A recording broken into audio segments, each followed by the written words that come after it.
In the 2019 NBA All-Star Game, we saw some players make their debuts, from D'Angelo Russell, Ben Simmons, Chris Middleton, and more. With the 2020 NBA All-Star Game, it's fair to say that we will see some players also make their debuts this year. With players moving conferences and injuries that could potentially happen, knock on wood, we will see some new players being a part of that special event. Today I'm going to be telling you 5 players who I believe will make their All-Star debuts in 2020. There are plenty of players who I think can be first-timers this year, but the 5 I picked are what I believe, in my opinion, are the most likely. So please keep in mind that these are just my predictions and my opinions. Feel free to disagree in the comments below. With that being said, my name is Naz, and this is the Naz 5.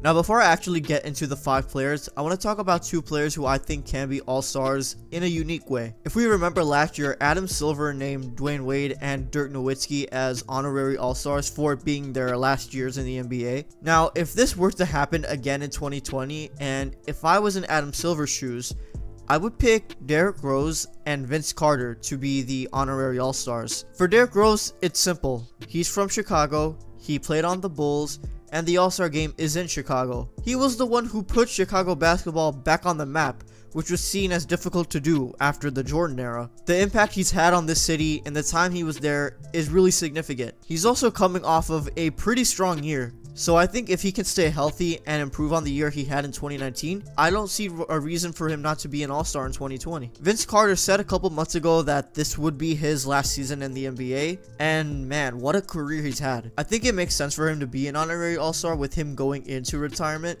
It's not like he was just some random who was retiring. I mean, he's one of the most iconic players in NBA history, so him being honored at the All-Star Game makes a lot of sense. So with that out of the way, now let's move on to the 5 primary players on the list, and the first one I have is Pascal Siakam. Coming off of a most improved season and an NBA title, the sky is the limit for Pascal. We have seen just how effective he is on the defensive end with him and Kawhi side by side protecting the rim. We have also seen just how great he is on offense, and we saw that best in the finals. Just in game 1, Pascal put up 32 points while shooting 82.4% from the field. He is one of 4 players who put up a 30+ point game in game 1 of the finals in their first 3 seasons in the NBA. He joins the likes of Kareem Abdul-Jabbar, Julius Erving, Hakeem Olajuwon, and Tim Duncan. There's also no doubt in my mind that with Kawhi gone, he is going to be essentially the main guy, not counting Kyle Lowry. I think with him being one of the primary guys now on the Raptors, he has the potential to really shine and put up some great numbers and be an all-star. There's also the fact that he is in the Eastern Conference, so that just makes it a hell of a lot easier than being in the West. So don't be surprised to see Pascal Siakam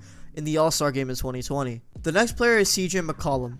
Now, we've known for some time that he's one of the most elite players in the league, and he's been a great sidekick for Damian Lillard in Portland. If I'm CJ McCollum, and even Lillard for the matter, I'm feeling pretty damn good about this upcoming season. The league is wide open, and the Blazers last year came off of one of their best years in recent memory. This is a year for Portland to really make a potential run for a title. With that being said, I expect Lillard to have a great season like always, but I also believe that McCollum can also have a career year. Now, you can argue that he's been snubbed for the All-Star Game multiple times, and I would agree, but I see no reason for him not to make it this year. With Klay being out for most of the season, there's an opportunity for another guard in the West to take that spot, and I expect CJ McCollum to do that. We've known for years just how great of a player he is, but this time around, he really has an opportunity to really go over the edge and finally not get snubbed for once. In the past season, Zach Lavine has proven to have the potential to be a star player in this league. And I don't just say that as a biased Bulls fan, the numbers show it too. In 63 games, he has averaged 24 points, 4 rebounds, 3 assists while shooting 47% from the field last year. The Bulls made the Jimmy Butler trade for a reason, and that is to acquire a player who they believed, with the right system, could blossom into a star. And the Bulls have made it clear that Lavine is their franchise player at the moment, and him along with Markkanen, Wendell Carter Jr., Kobe White, and more, this is one of the more talented young teams in the league, and they have the chance to fight for a playoff spot this year. And for that to happen, Lavine would have to A, most importantly, stay healthy, and B, prove to the league that he is a guy that you can build a team around. So assuming that Lavine improves on last year, I could definitely see him making the All-Star Game. Also, him being in the dunk contest and the All-Star Game in Chicago as a player on the Bulls would be dope. Now, Luca Dodge had an incredible year.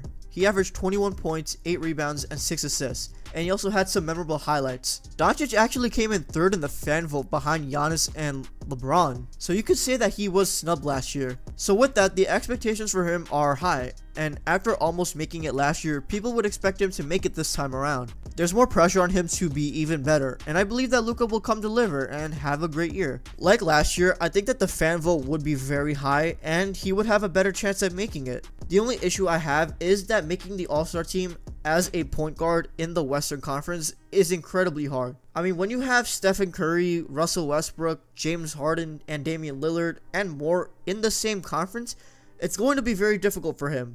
But it's not impossible. Luca Doncic has incredible potential, and I definitely see him making his All-Star debut next year. And the last player on this list is Rudy Gobert. The reigning two-time Defensive Player of the Year has proven that he is not just a monster on the defensive end, but he is just an overall great center. He averaged 16 points, 13 rebounds, and 2 blocks a game. The Utah Jazz are becoming one of the more promising teams in the league. With him, Donovan Mitchell, Mike Conley, and more, this team is becoming the real deal. We all remember that video of Gobert crying when he found out that he didn't make the All-Star team in 2019. And a lot of people clowned him, but I do think that he can use that disappointment to fuel him this year. With the Jazz being an even better team this year, I expect Gobert to really turn it up a notch and show people that he's not just a great defensive player.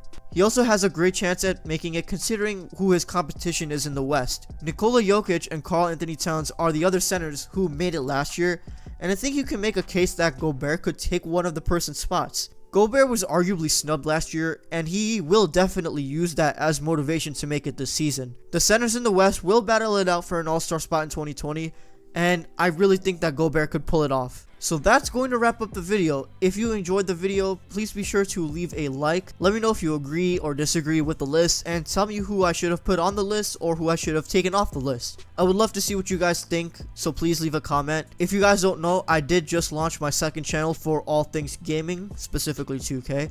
So if you're into that, please show some support and subscribe to the channel. I will leave a link to that in the description. Please subscribe if you haven't already for more NBA content like this. Thank you for watching, and I'll see you guys in the next one. Peace.